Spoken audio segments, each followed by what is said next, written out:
Mehr als 3000 Mädchen und Buben aus 13 Nationen nehmen an diesem Landeslager teil. Sie leben auf einem für ein Zeltlager idealen Gelände. Mitten im Wald und am Ufer des Kampfflusses gibt es reichlich Möglichkeiten zu den verschiedensten Aktivitäten.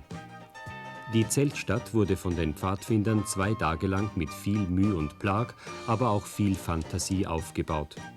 Jede Gruppe hat sich ihren Lagerplatz nach eigenen Ideen gestaltet. Und diese Ideen sind manchmal sogar recht ausgefallen, wie dieses mehrgeschossige Zelthaus zeigt. Und wie es sich gehört, wird natürlich auch selbst gekocht. Für individuelle Küche ist gesorgt und es schmeckt. Ziel der Pfadfinderorganisation ist es, die Natur der Jugend näher zu bringen und sie sinnvoll zu beschäftigen. Auch ein erzieherischer Effekt soll dabei nicht vergessen werden. Dementsprechend abwechslungsreich ist auch das Lagerleben. So sorgte ein ganztägiger Kirtag für Unterhaltung. Auch die sportliche Betätigung kommt nicht zu kurz. Wanderungen in die Umgebung werden unternommen, um Land und Leute kennenzulernen. Ebenso stehen unter dem Motto der Pfadfinder allzeit bereit auch Sozialeinsätze auf dem Programm. Ein großes Problem ist die Beaufsichtigung von mehr als 3000 Pfadfindern verschiedener Nationalitäten. Die scheinbar lockere Atmosphäre gibt den Jugendlichen zwar viel Bewegungsfreiheit, die Organisation selbst aber ist sehr straff geführt. Hier, Kleeblatt, kommen!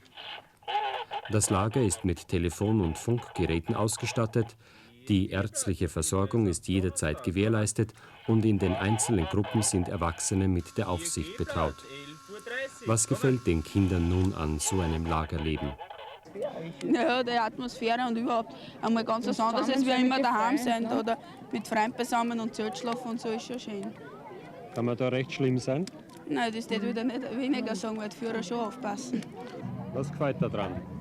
Überhaupt aber mit so vielen Menschen, die mal unter Kontakt kommen, mit anderen Ländern und so und überhaupt die verschiedenen Einfälle. Weil man ein bisschen ein Stravanzer sein kann, ne? Ja, das weniger. Am besten gefällt mir hier die Organisation und vor allem, dass hier sehr viele Leute aus anderen Ländern da sind. Da wird doch die Kommunikation zwischen den Völkern gefördert und mir gefällt es eigentlich hier sehr gut. Strapazen, wenig Komfort, das alles nehmen die Jugendlichen auf sich. Wäre ihnen da ein Urlaub mit den Eltern und in einem schönen Hotel nicht lieber? Sehr gerne mit den Eltern schön und da schön. Ja, das ist mir vor allem deswegen lieber, weil man doch in Italien meistens mit den Eltern mitgehen muss, aber so hier kann man doch meistens machen, was man will und vor allem ist man mit Gleichaltrigen zusammen, was man doch meistens im Urlaub nicht hat. Das Pfadfinderlager in Zwettl dauert noch bis Samstag. Die Erlebnisse dieser Tage werden den Teilnehmern sicher noch lange in Erinnerung bleiben. Und für viele von ihnen steht es bereits fest. Wir treffen einander wieder, und zwar beim Landeslager 1978 in Oberösterreich.